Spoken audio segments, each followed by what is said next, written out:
বাঁশ বাগানের মাথার ওপর চাঁদ উঠেছে ওই। মাগো, আমার শোলক বলা কাজলা দিদি কই?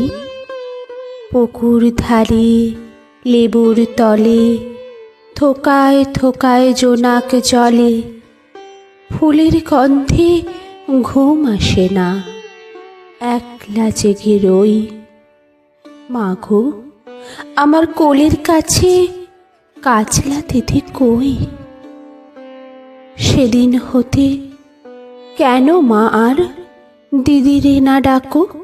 দিদির কথায় আঁচল দিয়ে মুখটি কেন ঢাকো? খাবার খেতে আসি যখন দিদি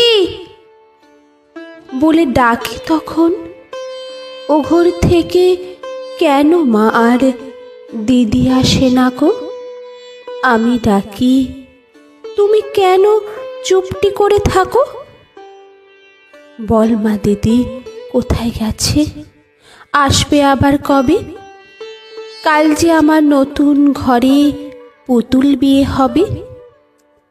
দিদির মতো ফাঁকি দিয়ে আমিও যদি লুকাই গিয়ে, তুমি তখন একলা ঘরে কেমন করে রবে?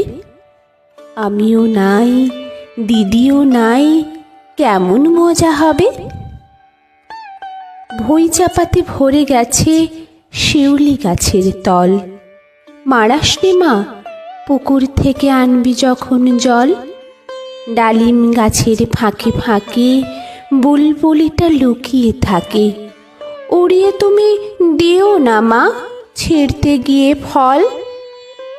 দিদি যখন শুনবে এসে বলবি কি মা বল? বাঁশ বাগানের মাথার ওপর চাঁদ উঠেছে ওই। এমন সময় মাগো, আমার কাজলা দিদি কই?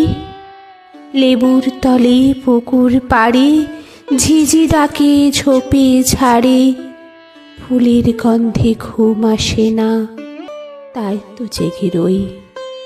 রাত্রি হলো, মাগো, আমার কাজলা দিদি কই?